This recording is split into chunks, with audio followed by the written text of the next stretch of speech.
Hello, ladies and gentlemen. What I'm about to share with you is a presentation in regards to mind, body, soul wellness.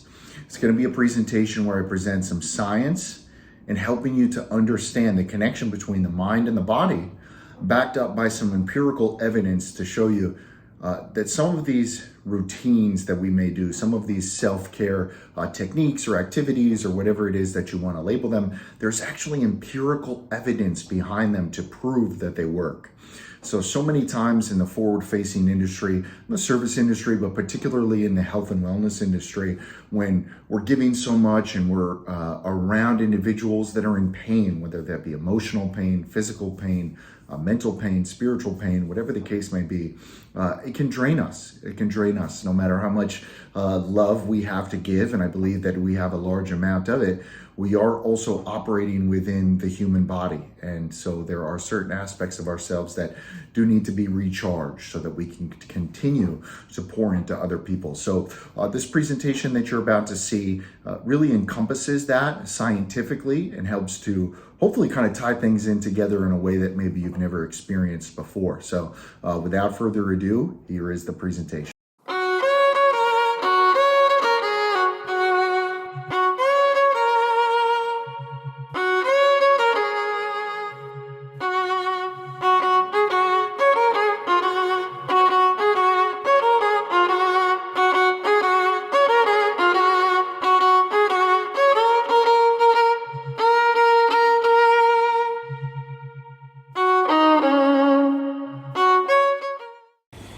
Hello to all of you out there. My name is Ryan Joseph Kopiar, and I want to invite you to come on this journey with me to learn more about healing and the holistic power of the mind-body connection. I think at the end of the day, we all want to live a happier, more joyful and fulfilled life.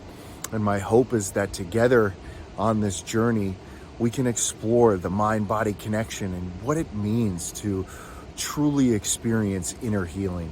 So I want to thank you for joining me, and hopefully this will be an exciting journey that we can all take together.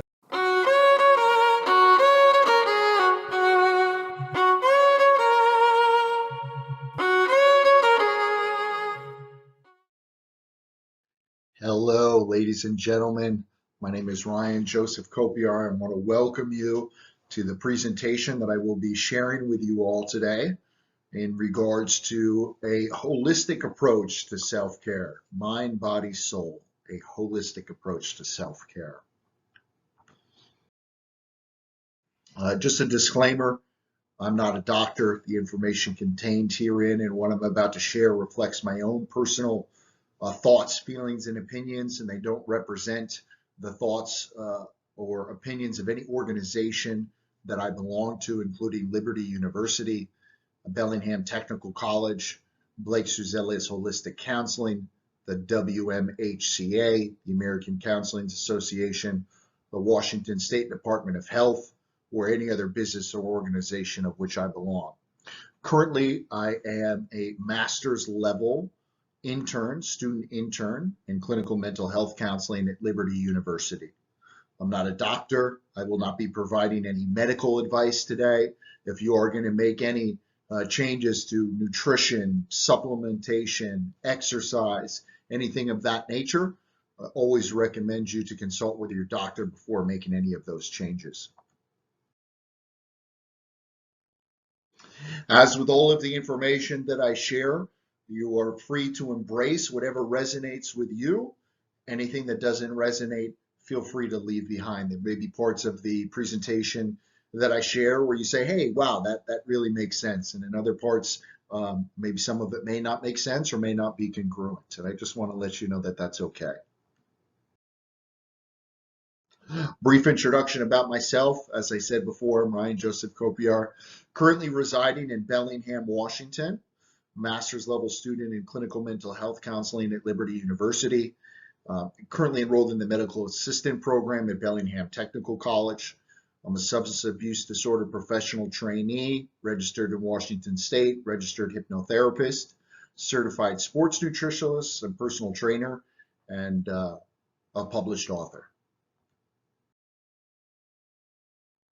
I want to share a little bit about my professional background just so you have some context to understand what I'm going to be sharing today and how I came to some of these conclusions. So I worked for over a decade in the health and wellness industry. I was a general manager for the largest fitness franchise in North America, which was LA Fitness. Personal trainer and multi-unit personal training manager for the third largest franchise on the East Coast of the United States. Consulted with a meal prep company where I worked with Rutgers football team, New York Giants, as well as several other professional and semi-professional athletes. Done some consulting in the nutrition industry, as well as with chiropractors, physical therapy office, pain management office. So as it comes to the physical aspect of health and wellness, whether that be nutrition, exercise, whatever the case may be, supplementation, nutraceuticals, have a pretty good wide range of experience, as that's where I was for over a decade of my professional career. So, okay, what did that teach me about holistic wellness, and what did that teach me about my view of self-care, why it's so important, what's easy, perhaps more often, what's difficult about it? So, holistic wellness is a key perspective that we need to keep in mind, or we have an opportunity to keep in mind when we're thinking about our own wellness and the wellness of the individuals that we have an opportunity to work with in whatever capacity that may be as a practitioner. In this case, the presentation is specifically geared towards clinical mental health counselors. So I have found, it is my opinion, that there is a incredible level of connection between physical and mental or emotional symptoms. So quite often, if there is a mental pain of some sort, there's usually a physical pain associated with it. And if there is a physical pain or dysregulation or dis-ease, as we may call it, it often will coincide with something that's having some kind of emotional or physical impact to it. I found that proactive care, whether that's self-care or for ourselves or what we're encouraging for those that we work with, proactive self-care, infinitely better than reactive care. Proactive care typically is a bit more cost effective as well. Even proactive care, which is what we hope to achieve through self-care, can be optimized by taking a holistic approach. And so what I mean by that is, hey, there's no one size fits all, but looking at our self, mind, body, soul, for those who are spiritual, or mind, body, taking the approach through looking at that as being connected, as us being one being, is certainly a way that I think sets us up to have the most success. And what is self-care? Self-care could be defined as just really living in homeostasis, being in line, in tune.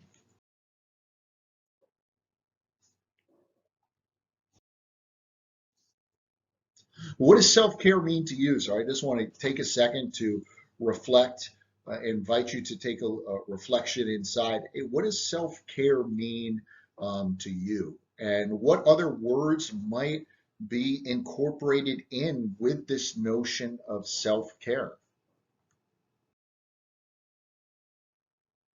A few different definitions here. So what is self-care? Attending to one's own holistic well-being. The process, in this case, a counselor takes, in understanding how to maintain his or her psychological well-being and applying this knowledge through many different means. Uh, an emphasis on flourishing rather than merely surviving. And boy, when we think about what we've all experienced as human beings here in the past couple of years in this pandemic, it really felt like many of us were just thinking, man, how do I just survive? How do I just get through it? And of course, that's not how life was designed for us to live. We deserve to be flourishing and growing. And so having that proactive self-care approach through this vision of, okay, how do I flourish? How do I set myself up? How do I care for myself and set up a system for myself that's going to allow me to flourish versus, oh my God, I'm just trying to get through and survive. Let's talk about some other words that may be associated with self-care. So self-awareness, being in touch with yourself, well-being. I think that when we think about the word well-being, there's two parts to it. Well, which is sometimes difficult to quantify. What is well? That's subjective, right? Feeling when somebody says, "Hey, how you feeling?" I'm feeling well. That could be interpreted to mean a lot of different things. Then the other aspect of the word is being. So, what is your being? If someone was to ask you, "What is being mean to you?" Well, for me, in my opinion, that means mind, body, soul. That is my being. That is the three parts, albeit not siloed, but the three aspects which make up who I am. And I invite you all to uncover, unpack, explore a little bit about what the word being means to you. And then, of course, we've got mindfulness, a process or a technique or a modality which can be utilized as a tool that serves us to connect with our inner selves. So, mindfulness, introception may be another word that we use with that, which is more of a clinical term, and really getting an understanding of what's going on inside of our own bodies. I think there's four pillars to self-care: effective self-care and then ineffective self-care. We're going to break them apart. So, flourishing. I'm really enjoying my yoga classes. They're keeping me balanced and I feel more zen after. That's effective self-care. Now, ineffective self-care, or what we call surviving. Oh, I'm so burned out, I just need a vacation. So, they're both the action, whether that's a vacation or taking a yoga class, the action is both a self-care action. However, one is far more proactive and in my opinion, effective versus the reactive. And so there's a few other key aspects to it, right? Intentionality, really being focused in on what is it that I'm doing and why am I doing it versus, well, I know self-care is something that I have to do and, let me just check it off the list. I thought this picture was nice. It's like, oh man, if only self-care was this easy. And for all of you parents out there, you understand just how unrealistic this picture probably feels at times. The four pillars continued. So reciprocity, right? The more that we are filling up our own cups, the more that we can pour out to those clients and individuals that we work with. And so that notion of self-care being something that's selfish, well, I disagree with that. It provides us an opportunity to fill ourselves up that then allows us to have a greater level of reciprocity with the individuals that we're having the privilege to work with versus the I come last, right? So that reactive, putting ourselves last, let me do everything I need to do for the kids, for the business, for the practice, whatever the case may be, and then I'm going to fit in my self-care at the end, right? Integration. Hey, this is really digging into how do I make this work in my own life? I think if you ask people about self-care, everybody says, yeah, yeah, very important, very important. But the actual execution of that, perhaps a little bit more challenging. And so that's where integrating self-care into our lifestyle becomes far more, I'll say, easy to really execute on that self-care versus, oh, it's just one more thing that I have to do on my list that, oh, I forgot I've got to do that, right?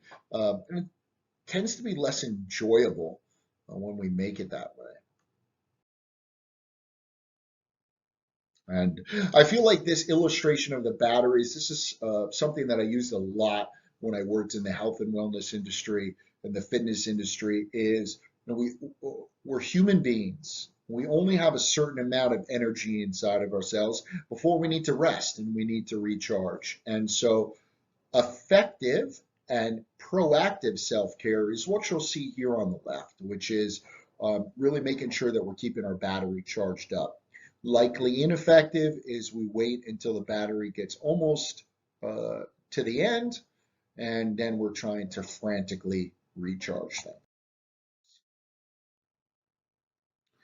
One of the things that I always say is we cannot give to others that which we do not have or are not experiencing inside of ourselves.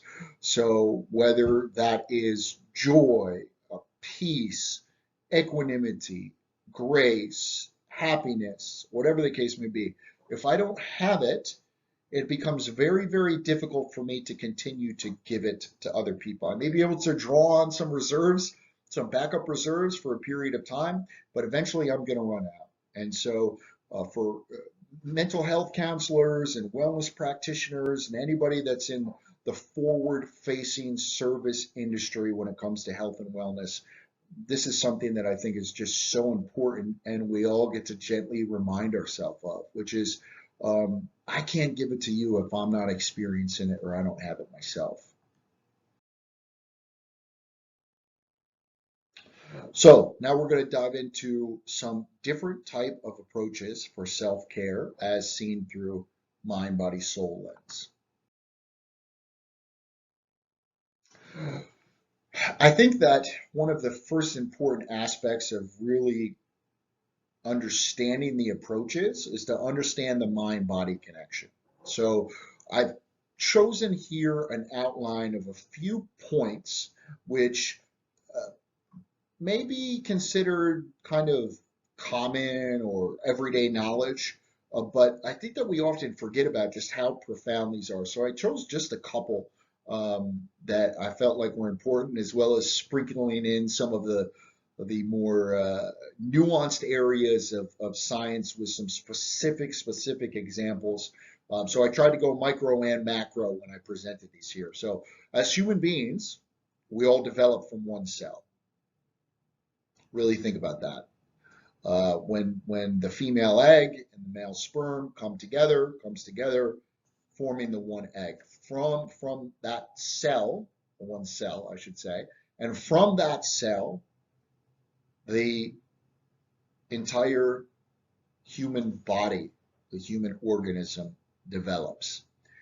And so if we look at it through that sense, it almost seems kind of impossible to think that our mind and our body can't be connected because we all developed from that same cell.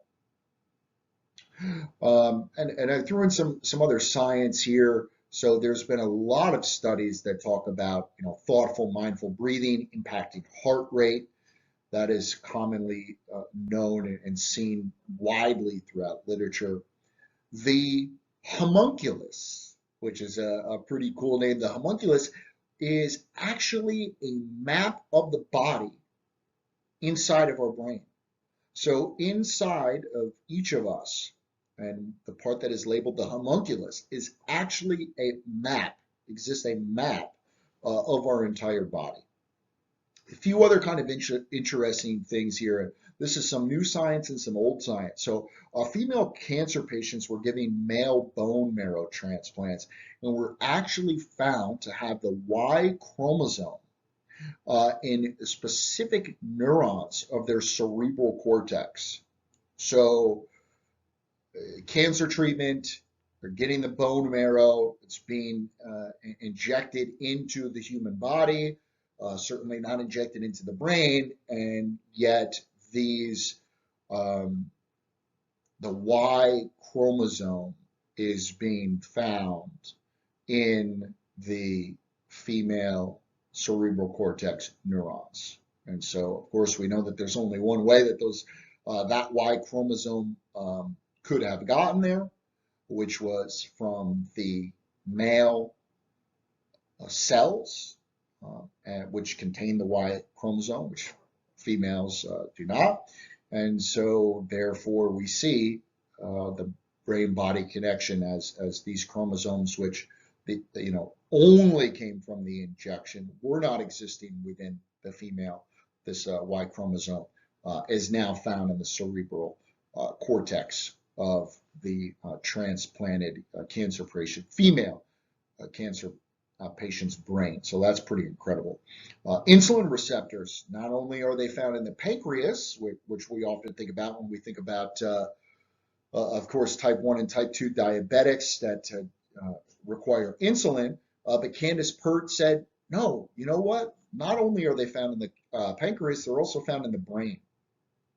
So kind of interesting that a receptor for glucose regulation deeply intertwined, obviously, with the pancreas. Of course, we all know that. Few of us are maybe so keenly aware that these insulin receptors also exist in the brain.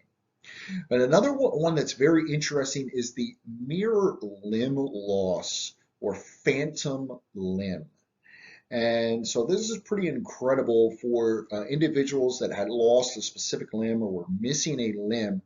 The body still felt or feels pain even in that phantom limb. It's just absolutely profoundly incredible to think about the fact that the brain, the mind, could sense the pain in a limb that was missing. And so I think all of these are pretty incredible connections of just what the connection is between the brain and the body.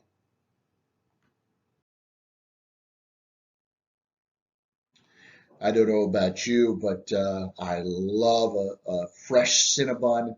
Um, when I was at the mall not too long ago, my wife stopped by the local Cinnabon, and I'm just like, oh, this is so good.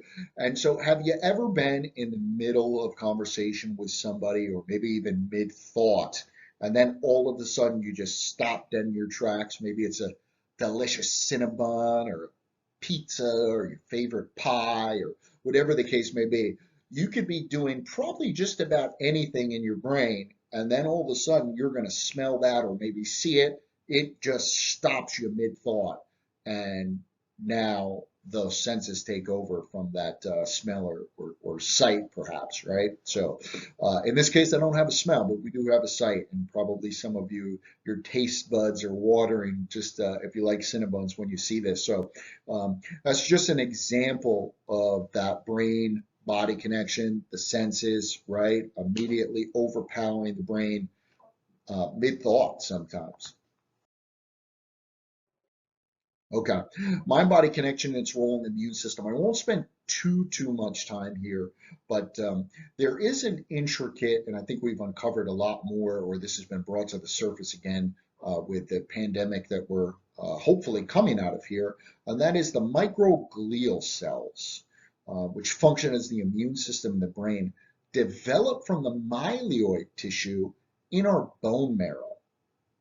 Okay, and this is actually the same place where the macrophages, which are the immune system for the human body, exist, okay, or come from.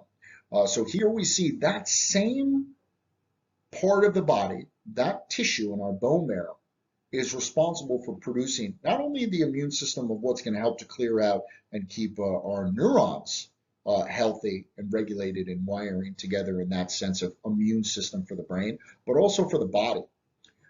T cells of the immune system interacting with the nervous system. Extensive research on this as well. Of course, we know T cells. We've heard that quite often over these past couple of years of the pandemic. Just the importance of T cells is one layer of our immune system. And a few other ones here. Depression. This is interesting, particularly for clinical mental health counselors and other wellness practitioners involved with the mind. So depression associated with an increase in cytokines, particularly interleukin 6, which parallels the cytokine levels as a part of the immune system. So what this means is that in depression, when they were doing blood tests on individuals with depression, they found to have higher interleukin 6, which is a very common cytokine, which when we are in the middle of a physical sickness in our body and we do blood tests, also shows that those levels are elevated, okay? So depression and let's just call it a physical sickness in the body, both of those clinically display higher levels of interleukin 6. So again, we've got this mind-body connection here where you've got depression, you've got somebody say inflammation, right, in the brain, okay? And also at the same time, we've got the cytokine storm when we are physically sick within the body. So similar, I guess you could say, system reaction between pathologies in the body of the mind, both paralleling interleukin 6 being higher. Neurohormones like adrenaline, which are released with the activation of the central nervous system, compete for use within the body systems. Okay, so when we're sick, we often don't have a lot of energy. We may feel run down.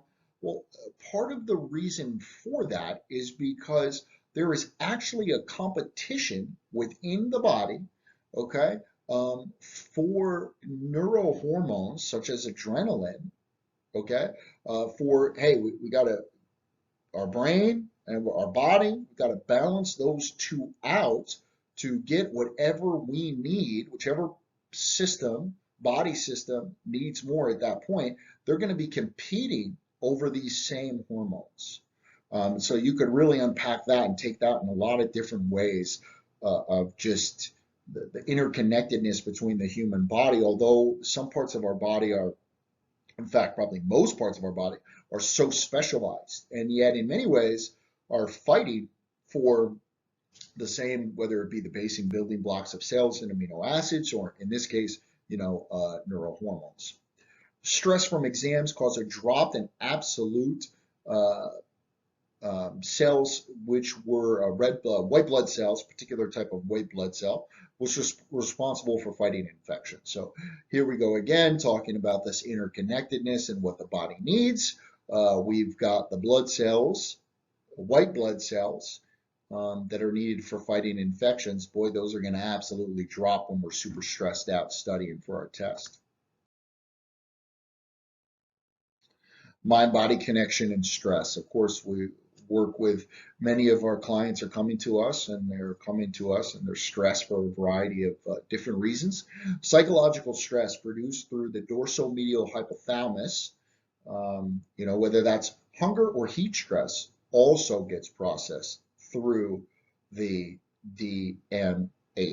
Okay, so we've got the psychological stress and then we've got the physiological stress, hunger or heat stress, and they're both getting processed through the DMH. Again, shared systems. Looking at a picture of someone we love can actually increase our physical tolerance for pain and stress. So again, mind-body connection. And there's a few other ones here, just really tying in mind-body connection as it relates to stress. And as we think about all of this, it kind of gives a new expression to this notion of broken heart, right? Really, in many cases, there can be when we're dealing with really trying to keep ourselves healthy or recover, whether that's ourselves personally or the clients that we're working with. There really is this deep connection between thoughts, which are the language of the brain, and feeling, which are the language of the body, and the fact that, hey, a lot of those internal physiological and neurophysiological processes are deeply interwoven. Okay, so now let's dive into mind-body approaches. Hey, what are some physical things that we can do to help us out here? So physical activity, whatever that may be, it could take a lot of different forms. Physical activity helped to decrease self-reported depression symptomology. Increased physical activity led to more positive mental health, and lower activity led to reports of lower positive mental health. Okay, so here we go. Physical activity, do it, it works. Yogic interventions activates dormant areas of the brain while downgrading memories not of interest and upgrading the useful ones. So that's pretty profound. Certainly it takes a whole bunch of mental focus as well as some physical capabilities to do yoga. Here we go with the science backing it up. We're talking about yogic interventions literally influencing brain states and memories. So whether that's strength training, yoga, group fitness classes, boxing classes, spin classes, all of these are critical opportunities for us to engage in self-care and to enhance our mind-body connection. I thought this was a cool study that was coming out of, I believe it was in Europe. Does riding my bike around town actually make me happier? The answer is yes. According to Avila and Palencia et al. In 2018, the answer is yes. So riding bikes as a method of transportation was associated with more positive mental states. Walking also was associated with that. Of course, this study was done in Europe, where riding bikes and taking public transportation and walking and things of that nature may be a little bit more possible than here in the United States. But implementing these into your routine, even if it means just taking a walk at lunch, excuse me, can really help to improve our mood. And the power of meditation certainly is quite profound. Okay, next step, let's dive into the mind. So mind-body approaches mental practices, investment of time and money by participating in our own personal mental health counseling. Having our own counselor, even though we are mental health practitioners, having our own practitioners that we go to certainly can provide a tremendous amount of value. I know for me it does, and I'm sure many of you out there who have your own counselor would agree with that as well. Wong et al. States that mindfulness-based strategies and using telehealth apps can improve our outcomes. So there's a lot of different type of technologies out there that are available to us, which we can use.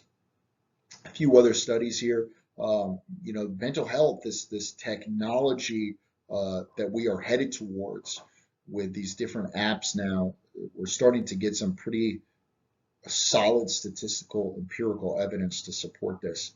Meditation can not only improve the quality of life, but can help to mitigate non-serving emotions like anger, anxiety, and emotional instability. So it's not just about enhancing the good stuff, it's also about helping us to self-regulate and mediate some of those non-serving um, emotions which can overwhelm us. So research suggests bringing the mind and the body into homeostasis leads to positive mental health and physical health outcomes. So mind-body coherence is statistically and empirically proven to increase clinical outcomes.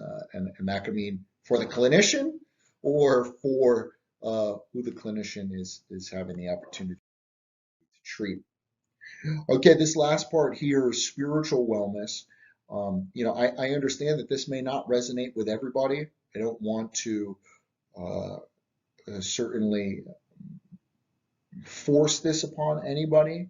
And this is an open invitation when we look at spiritual wellness to realize that it can take a lot of different meanings. So I don't want to box this into any one thing, but invite you, if some of this does resonate with you, that this can be seen through a wide lens.